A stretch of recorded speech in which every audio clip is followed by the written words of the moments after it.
And we're nearing the end of our discussion about what is in your briefing notes, your briefs, for when you are asked to go into a voiceover studio specifically and record a voiceover. Obviously, it could be a commercial, could be a documentary, could be e-learning, could be an audio book, all sorts of different situations. Oh, by the way, we're going to be talking more about all of those different kinds of voiceover work in a few weeks' time. And your briefing notes are going to give you all sorts of information to help you come up with the correct style to make that campaign a success.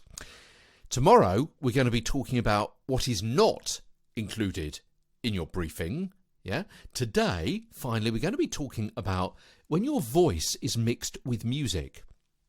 Music in adverts or documentaries or whatever it happens to be, bit of e-learning, whatever it happens to be, as I say.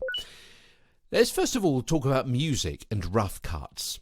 So commercials and commentaries, documentaries and so on often have the voiceover second tracked together to play over the top of music.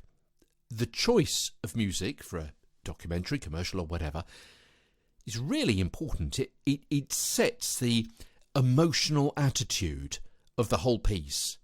That music, very, very carefully chosen, can help give the audience emotion of hope or fear, confidence, desire, optimism, and a million more different emotions.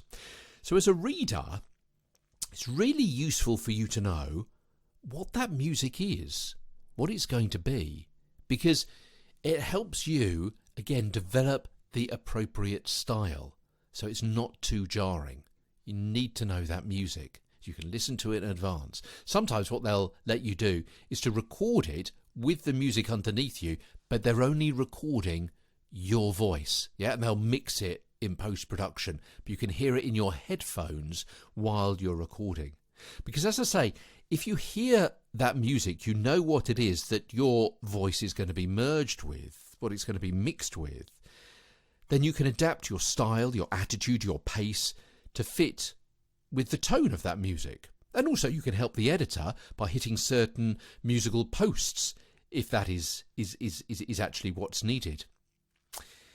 Talking of which, the script may be written to hit specific points depending on what's happening on the screen at the time, or to fit between on-tape sounds or dialogue. The posts. So therefore, even though a required duration for your link is good, having the actual video to record to is even better, because it means you're more likely to feel the recording more, you'll be more accurate, you'll save editing in the final mix. So, what am I saying? Instead of having the overall duration, that phrase is 3 seconds, that phrase is 2 seconds, that sentence is 4 seconds, and for you to be reading those in isolation, if you can see the video into which those different phrases or sentences are going to be dropped in post-production, then you can more easily feel the overall tone of the piece and adapt your style correspondingly. And you're more likely to be able to hit those posts, those beats, either in the music or the points at which there is a sound effect, for example, a car door slamming, a shot ringing out, a phone ringing, an exclamation from somebody in that particular dramatisation. Now, if you can't get that, sometimes a storyboard is useful instead. Storyboard, that's a chronological series of images with accompanying notes of how stories are only going to be played out, scene by scene. It communicates the creative's vision. And then you can better visualise what the concept is as well. Because if you know more about the campaign, as we've said before, who it's targeted at, where it's going to be shown, what your character is that you are playing, the music that's going to be underneath, and so on, then you are going to be better able to connect with the audience by developing your own vocal style for that particular campaign. Okay, that's your voice mixed with music. Tomorrow, we're going to be talking about what is not going to be included in your brief. And then over the next couple of days, let's just scroll down through my notes.